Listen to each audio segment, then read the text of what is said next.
वंदे मातरम। नमस्कार। जय Shri Ram. Love in relation एक अवैध कार्य है। उसको कानूनी जामा पहना करके और एक पाप और किया। मैं तो ये कह सकता हूँ कि न्यायपालिका ने ये एक पाप और किया। हमारा देश पाश्चात्य का अंधा अनुकरण करते करते यहाँ तक पहुँचा कि वह उनकी नकल पर वहाँ जिस तरीके से स्वच्छंद जीवन होता है उसका अनुपालन करते हुए यहाँ भी उसको लागू करने के लिए रास्ते बनाए। विवेकानंद जी ने एक समय बोला था कि भारत को अमेरिका बनने का प्रयास नहीं करना चाहिए, एक दिन अमेरिका खुद भारत बनना चाहेगा। वो स्थिति आज है। वहाँ परिवार नाम की संस्था लगभग चरमरा गई है।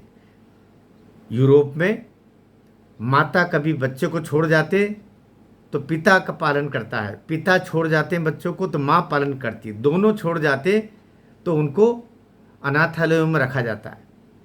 बच्चे या तो पैदा नहीं करेंगे तो उन्हें कोई पालने को तैयार नहीं। मनुष्य स्वार्थ की इस दौड़ धूप में ऐसा बन चुका है कि वह बच्चों को भी बोझ समझने लगा है। वहाँ से निकल करके और भारत की तरफ जब मुड़ कर देखते हैं तो यह आज भी बच्चों को ईश्वर का वरदान मान करके और उनका लालन पालन करके अच्छा मनुष्य बनाने की प्रक्रिया की तरफ बढ़ा जाता है। अभी लव इन रिलेशन के नाम पर इतने पाप, इतने शाह अपराध हो रहे हैं। अच्छी लड़कियां नहीं जा रही हैं। अगर वृंदावन के कोई महाराज जी ने अगर बोला है कि ये आज की लड़कियां, और जब आज की लड़कियां बोल रहे हैं तो सभी लड़कियों को नहीं बोल रहे हैं। आज भी 100 में से 4 लड़कियां ही लिव इन में कहीं रह करके अपने जीवन को बर्बाद कर रही हैं। अपने माता पिता को, अपने परिवार को, अपने कुल को, अपने समाज को कलंकित कर रही हैं। 100 में से 96 लड़कियां तो अभी भी परिवार संस्कार में रह करके अपने विवाह भी कर रही हैं, सब कर रही हैं। वो जो एक और महाराज जी ने बोला ना, किसी ने, वही वृंदावन उधर के कोई एक और महाराज जी ने बोला कि 4 जगह मुंह मारना, ये भी शब्द अच्छा नहीं है, लेकिन ये है तो कड़वा सत्य, है तो कड़वा सत्य। आप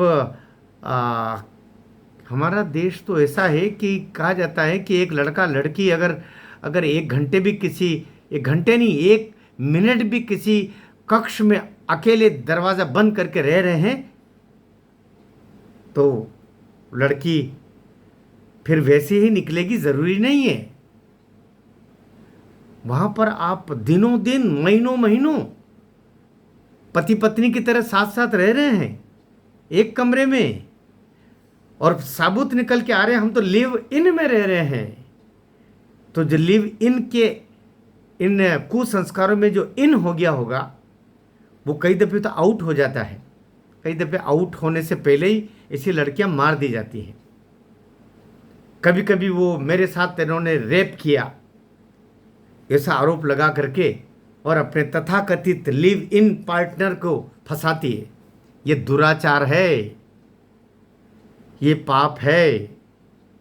मैं एक शिक्षक के रूप में बोलूं तो ये विशुद्ध पापाचार है। ये इस जीवन को नरक बनाने की तरफ बढ़ने के में माता पिता, ये जो पहले तो पढ़ा लेते हैं, पढ़ाने के बाद जब लड़की थोड़ा कमाने लगती है ना तो उसके पंख निकल आते हैं।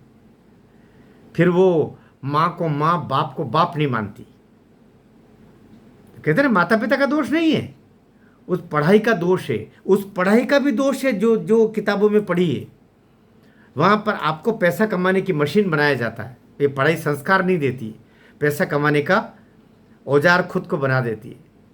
तो बात यह है कि अभी खंडवा के पास में नेपानगर एक जगह है जहाँ की एक लड़की को एक मुस्लिम लड़के ने, जो 30 साल की लड़की लगभग थी, वो शादी के बाद में स्वच्छंद रूप से माता पिता के साथ रह रही थी, क्योंकि फिर लड़कियां टिकती कहाँ है, संतानें नहीं होती है। बहुत देर से शादियां करने पर संतानें वैसे ही नहीं होती है, और कई दिनों तक तो संतानें करना नहीं चाहते हैं, फिर बाद में संतानें होती नहीं है। तो उस हिंदू लड़की के घर में एक मुस्लिम जो 2 बच्चों का बाप है वो घुसा, क्योंकि उस लड़की ने इस्लाम कबूल करके और उससे निकाह करने से, शादी करने से मना कर दिया। लेकिन पहले तो प्यार की तथा कथित आजकल के प्यार की पेंगे बढ़ाई होगी, तब तो ये नौबत आई। कोई अचानक तो घर में नहीं घुस गया होगा। मैं ये नहीं कह रहा हूँ कि उस स्टूडेंट से ही किया, उसको तो फांसी होगी क्योंकि उसने उसका गला रेत करके और उसकी हत्या कर दी। लेकिन लड़कियों के लिए ये भी तो संकेत है कि ऐसा कदम बढ़ाना ही नहीं। जिस खूंटे से बंधी है ना, बंधी रहो, कम से कम मारी तो नहीं जाओगी। और माता पिता को मुंह दिखाने लायक तो कम से कम वो बचे रहेंगे बेचारे।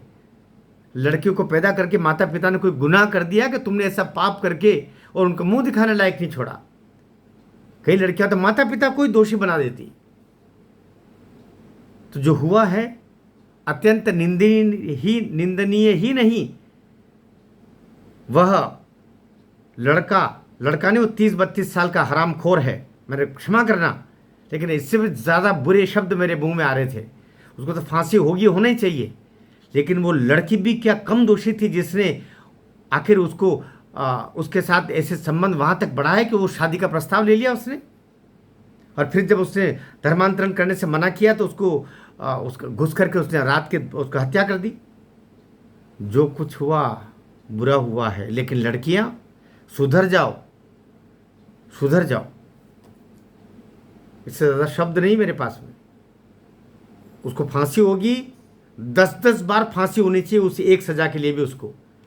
लेकिन उस लड़की को और उसके माता पिता को भी सज़ा होनी चाहिए, इतना खुलापन जो जिन्होंने दिया था।